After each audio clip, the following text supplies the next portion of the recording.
Welcome to the Open Door Policy Podcast. In each episode, we speak with all kinds of joyful missionary disciples, unleashing the gospel in different, exciting, and new ways. If you like what you hear, please subscribe and share it with your family and your friends. In this episode, we have an awesome guest, my very own sister, Mary Murray. Mary, welcome to the studio. Hello. Hey. Hey, Danielle. Hey, friendo. What's God doing in your life? So my grace is just small, but I'm working outside of the city now. Miss the city a little bit, but one thing that's interesting is there are way more birds that I see in the sky, and I've just been really enjoying watching the birds. So that's my grace. Amen. These beautiful birds in the beautiful sky. What about yours? You know, we're working on a project in our department in evangelization, something kind of called the Big Book of Ideas, trying to just think about like all the great ideas we find with evangelization or catechesis. And that's been a lot of fun just to see what people are doing in other churches, even some of our Protestant brothers and sisters, and what some of our parishes around the Archdiocese is doing. So it's been a great grace. Thanks be to God. Hey. And we got family in here today. Family time. Yep. Yeah. So how does this work? What numbers are you guys in the Pullis rundown? So I am number 2, but I'm the oldest daughter, so I kind of consider myself number 1. Same. And I'm really Number 2 humble in the about family, that. Number 1 in your You're number heart. 1 in your heart. Yes. And I'm number 9. Perfect. Are you ready for a rapid fire questions? I think I'm ready. First one, what is your superpower?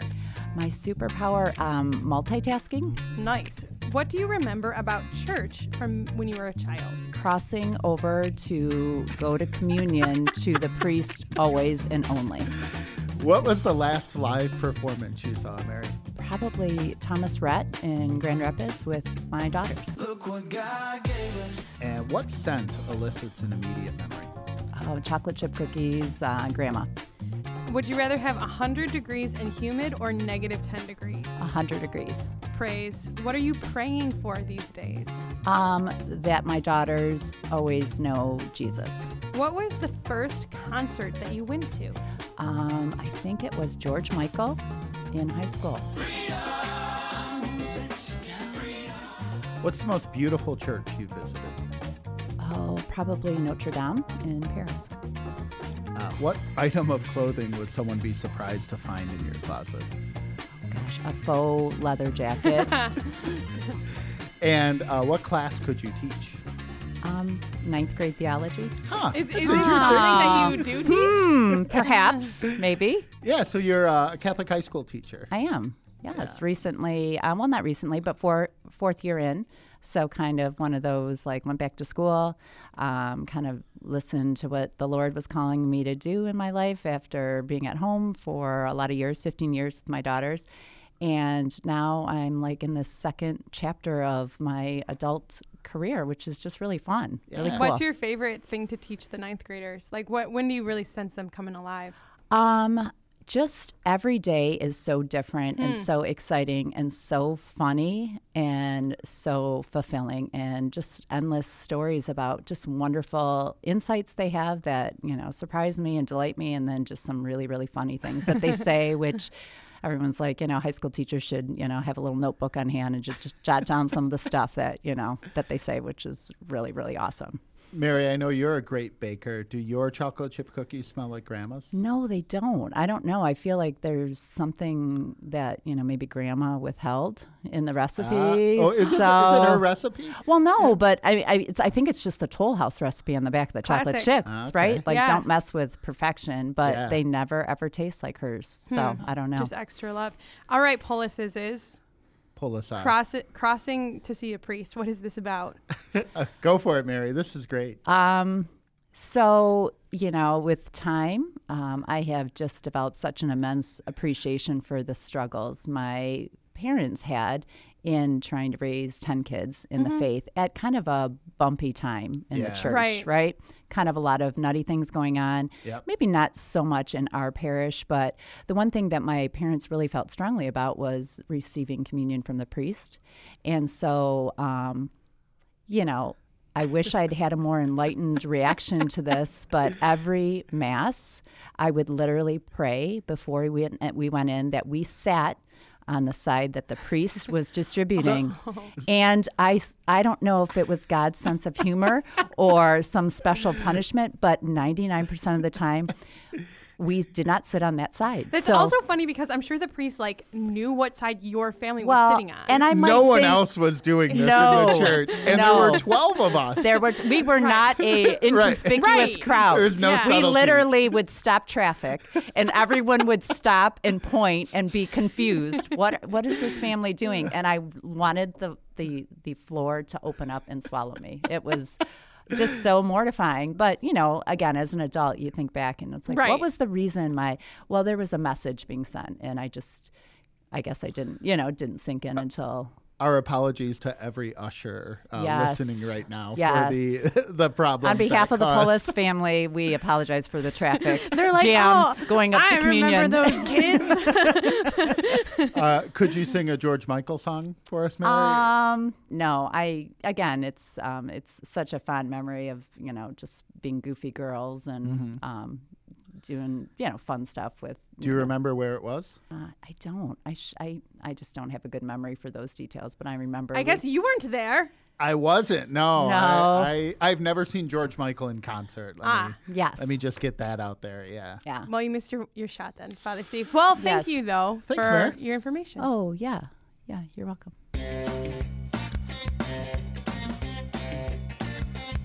Mary, would you be so kind to tell us a little bit about your faith, your experience? I know you mentioned that you have a husband, Tom, I do and have a some husband. children. So, and you're a theology teacher now, and you said this is the second season of your life. So, how did you get into this season, and what's going on there? Yeah. So, my husband, Tom, and I've been married 22 years. We have 4 daughters, and my oldest is 18. Yeah. And I majored in political science and worked kind of in various fields. And then when Grace was born, I was so blessed and happy to stay home and be a full-time mom.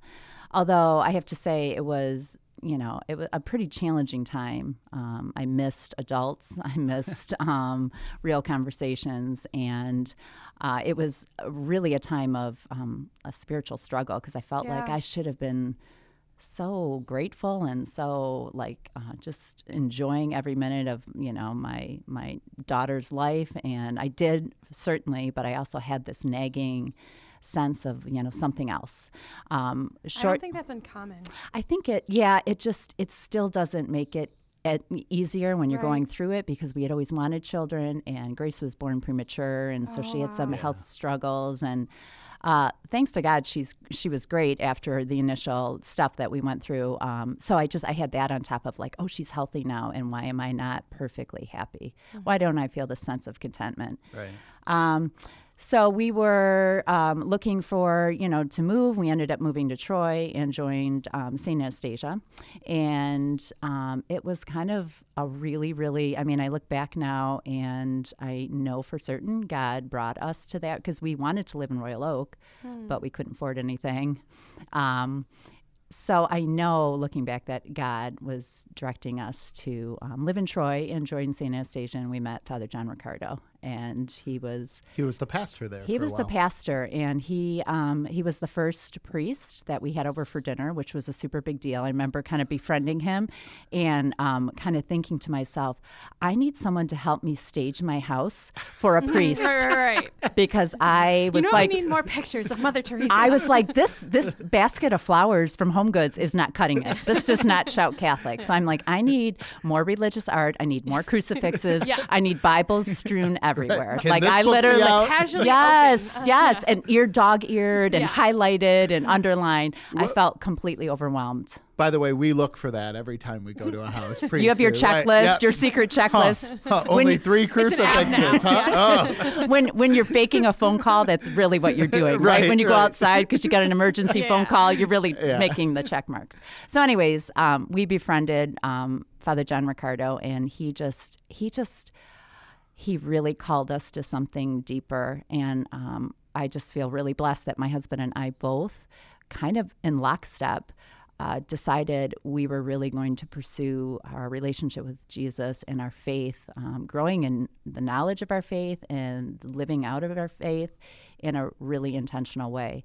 I mean, it was despite all of our great upbringing and our wonderful, Catholic, our Catholic, really faithful upbringing and, by our parents and siblings and, so blessed by that, I kind of fell off the wayside a little bit. And I guess it was, with Grace's stuff, my daughter, and then with moving and then with staying at home. I mean, it was like a perfect storm of like, what's going on in my life and why am I not happy? And I think he challenged both of us intellectually first to really try to dig deeper into the truths of the faith. And that, it just struck a chord with both of us. Yeah. And I remember just like we would look at each other and we're like, I can't believe that like we're both on this journey at the same point. And just what a gift that is, because I know a lot of people, it's one and the other follows or there's tension. And that just was not our experience. So your husband, Tom, was Catholic as well, but kind of going through the same, seeking to mature and grow in his faith. Yeah, we were both definitely kind of, we went to Mass, so, we weren't the worst, but we weren't the best. Mm-hmm. We were certainly not super, all in and seeking to grow. It was more like, oh, well, we're good. We're really complacent. We're good with where we are at.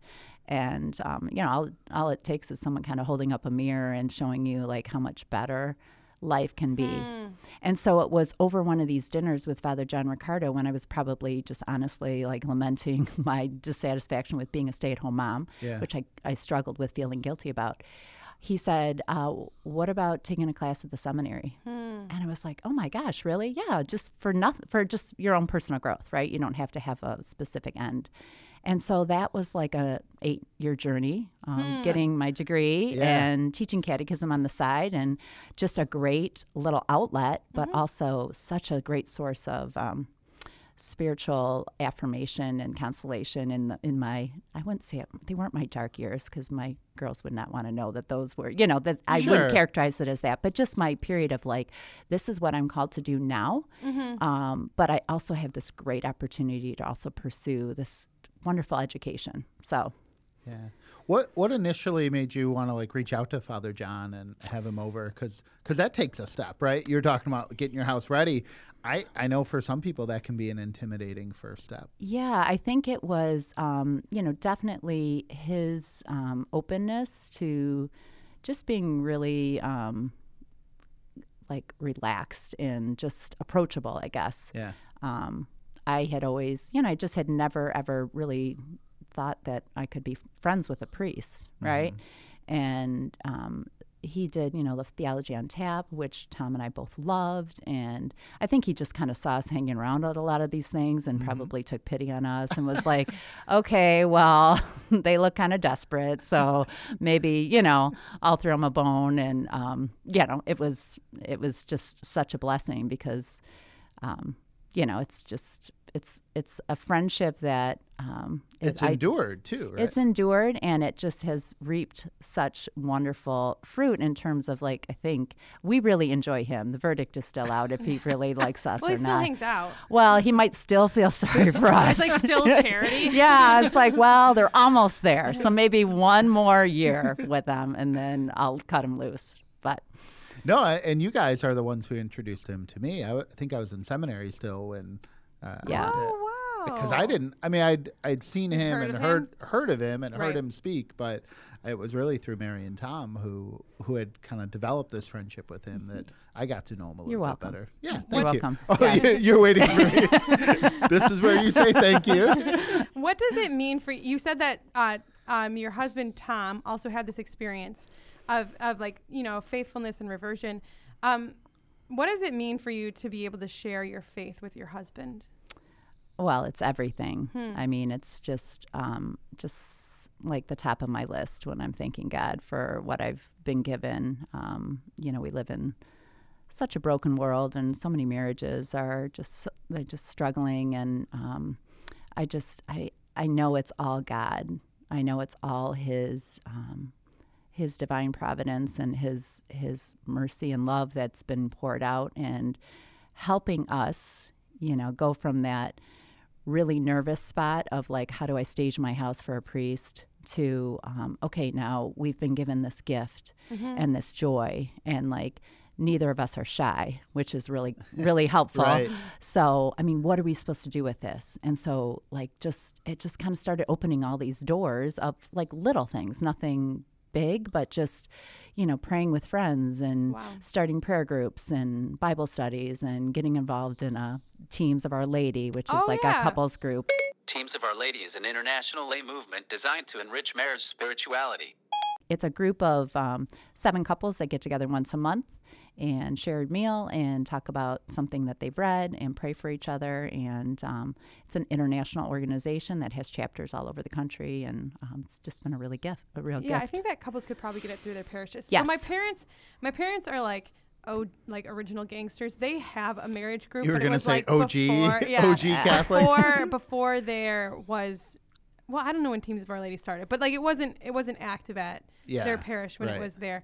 And you said that you are also, I asked what you were praying about, you said you're praying that your daughters know Jesus. So this is, I assume, something that you and your husband are praying for. And what is like your faith that has transitioned now from this, like you've had this reversion, you've met Father Ricardo. Where are you guys now as a couple? I would say we are obviously still growing and still learning and still figuring things out. I think kind of coming off of that initial awkward, fumbling stage, we are both really trying to be very intentional about every aspect of our life, about our family's life. So one of the things I think, we don't pray together daily, but we try to pray together often. And one of the things years ago we kind of started praying together for was that, we would be surrounded by other families who had similar values and faith to help bolster and support our attempt to raise our children in the faith in a joyful, fun way. Yeah. So that, again, neither of us are shy, and we both really, really like to laugh and have a good time. And so we okay, you have to be faithful, and then funny is like a close second, like really close second. 1A and 1B. And it's like I've reflected on how good God is about sending really wonderfully faithful and also funny people into our lives, into our families' lives, because it's just such a gift to be joyful around your children and to see, for them to see like, okay, yeah, my mom's a theology teacher, but, she still really laughs at people falling down on videos, like silly things, Right. And life is better with laughter. Yeah, and you pray to the Lord for what you need, and he gives you the friends you need if you pray for them. Yeah. Awesome. Yeah.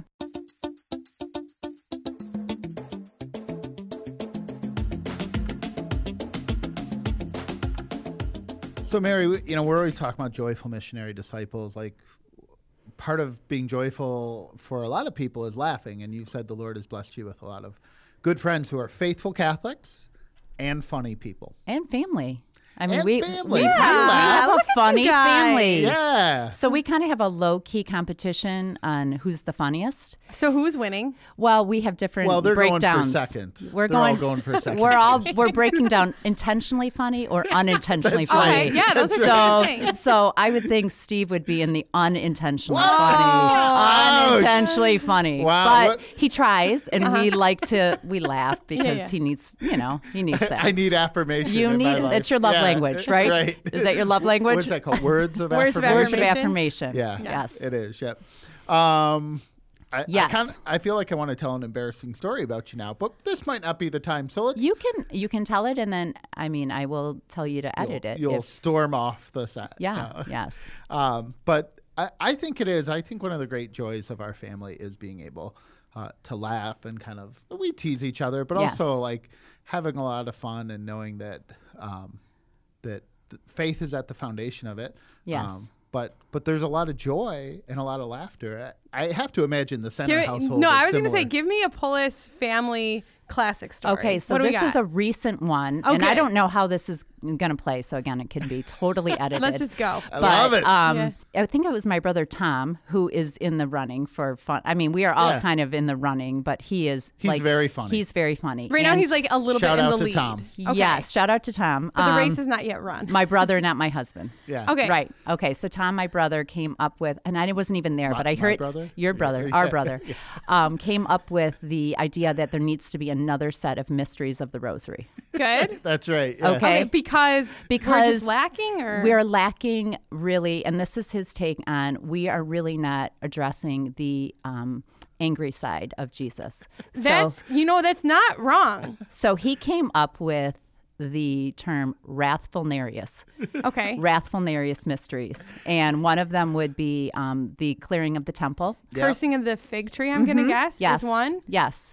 Yelling at the Pharisees. I don't remember all of them. I just know he He after thought John long Paul, and hard about it. After St. John Paul instituted these new mysteries of the Rosary, it opened up this whole side of him that, we can add mysteries to the Rosary.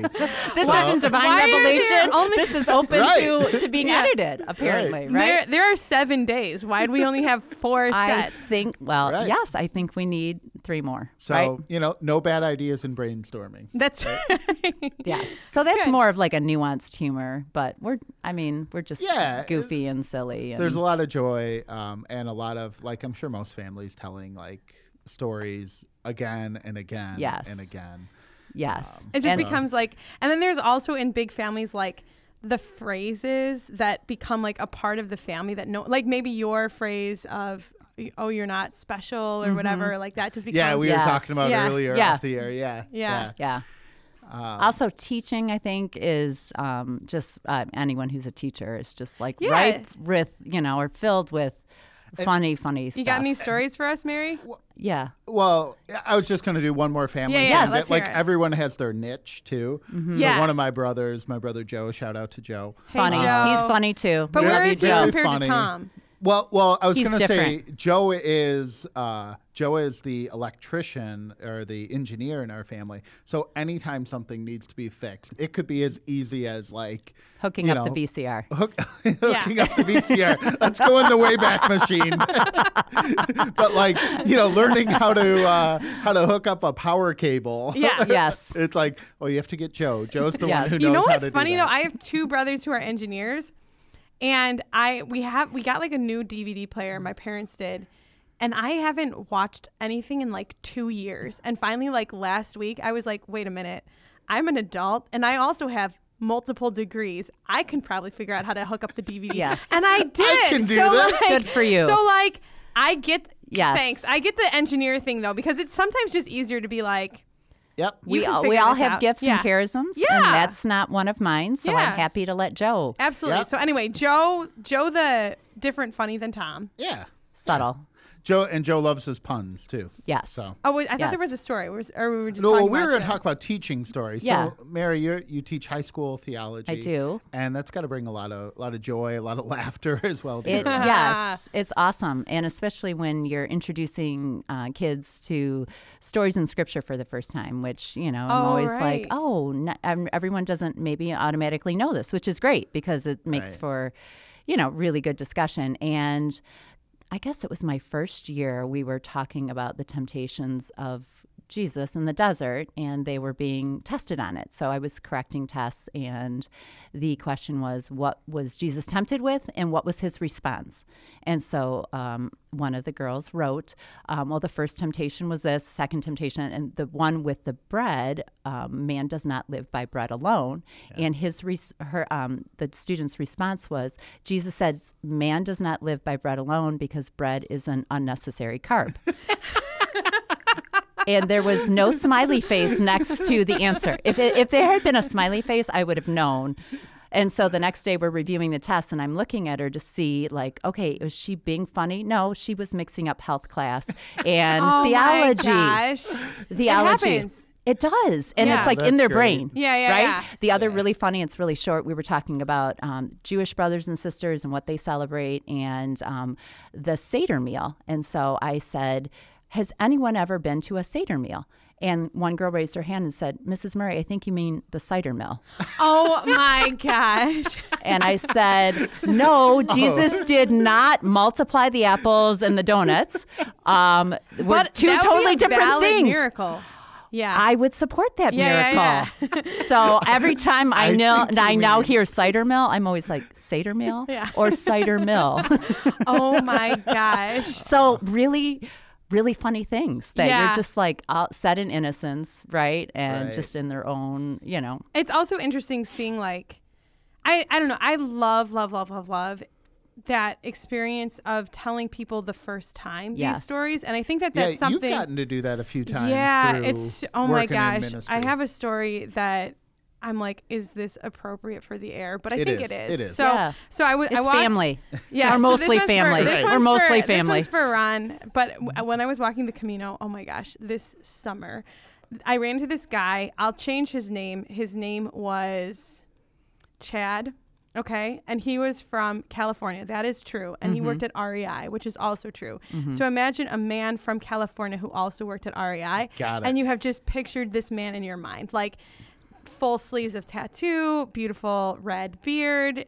It's basically Father Steve, except you don't have, you Yeah. don't work at REI, you don't have Yeah. tattoos, you don't Right. live in California. a So little hipper. yeah, but he didn't have a If that's possible. I know that's a high Yeah. standard, but just one notch hipper. Oh my gosh. So we're walking, and the route I was walking was the northern route. It splits onto this other route called the Primitivo, and he was like, are you going to walk the northern or the Primitivo? I'm like, I'm not really sure. What are you thinking? He's like, I'm thinking about walking the Primitivo because they say that there's this artifact on it. And I was like, what artifact is that? And he was like, have you ever like seen a picture of Jesus on his way to the cross?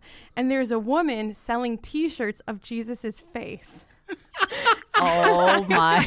And he's like, and you think to yourself, this seems like an odd time to capitalize, but if it works, it works. Yes. And I was like, in my mind, I was like, my that is gosh. not what that is. But also, I'll never be able to think of Veronica wiping the face Yes. of Jesus in the same Yes. way again.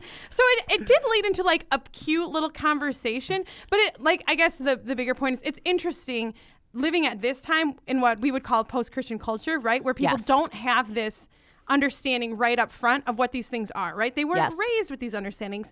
And even something like, I don't know, like I would consider as pretty straightforward as like the crucifixion, that's not just something people know. Right. They might see it, they might hear about it, but we get to be the ones who really explain these things, which Yeah. is an interesting grace for our time. And I feel like just being on kind of the receiving end when we had our reversion and we were discovering Yeah. a lot of great like encyclicals and just at, obviously at a higher level, like Right. that moment where you're like, you can point back and say, oh my gosh, last year I knew none of this. Yeah. And now it's like, oh, my life feels different. I look at life differently, right? I look at marriage differently once you kind of have the Catholic understanding of marriage, right? As an example. So yeah, I mean, it's like the best thing ever to share those things. And my favorite thing is like, okay, today we were talking about Job, and they were reading in the Bible, and every single class said Job, right? Yeah. Which you would, Of of course. course. I mean, Yep. it was like, of course. I'm like, why don't they have phonetics in the Bible, right? Or you should have that line over the O. So I'm like, well, if you see it in the Bible, it's Job, right? So Right. I was like, who's heard of Job? No one has heard of Job. Well, maybe a couple kids, right? And you're like, oh, check out what happened to Job and his response. Yeah. And just that like really cool, like, wow, I'm like, you guys read the book of Job. It is such a great inspiration for someone who had everything and lost everything and still praised God. And the beauty of that is so many times these are questions young people are asking. Right. And they think they're the only one or the first person. They just think like, sometimes they think these questions haven't been asked or thought through before. Right. And you want to, you get to share with them like, following Christ is not about ignoring suffering or pretending it's not there or just like, Right. whitewashing it. Right. But these questions have been asked deeply Right. throughout centuries and even back deeply into the Old Testament. Right. And like St. Augustine's quote, which is kind of like the theme of our semester, right? Like our hearts are restless until they rest in you. I mean, what a relevant, like shining point for like all of youth now, right? Like you can, have all the best, 7 pairs of Lululemon leggings. You can have the best Uggs. You can have, AirPod, all those things that our kids all love and just attach so much significance to. But like, why are we unhappy when we get them? The joy lasts for like a minute, and then we're like, oh, what's the next thing?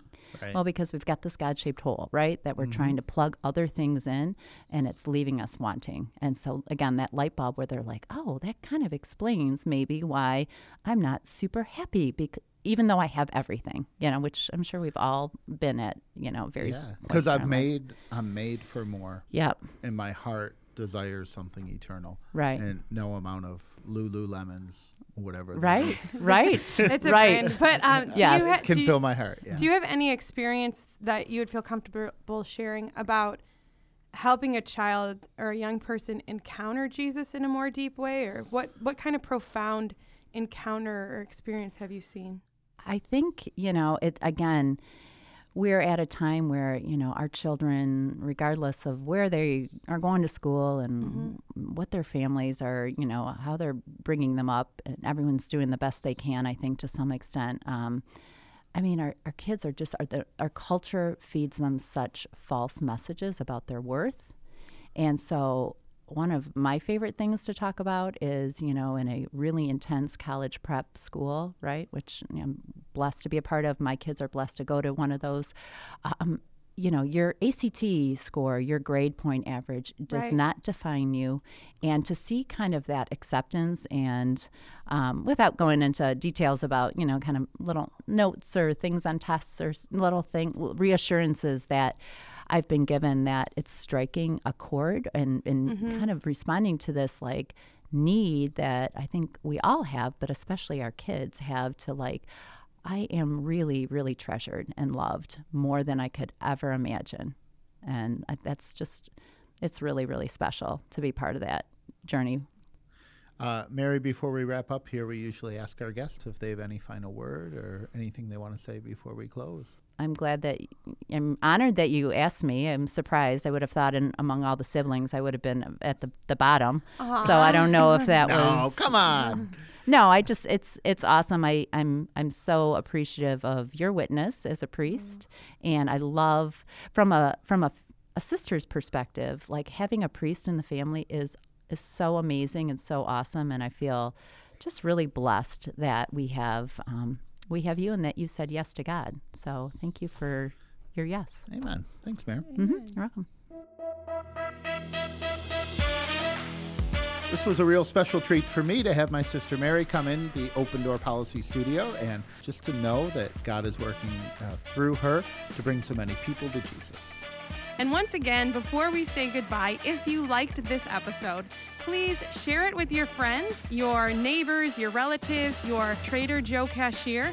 You can also leave us a review on iTunes. Follow us on Facebook, Instagram, and Twitter. Our handle is @OpenDoorDetroit. Help us unleash the gospel.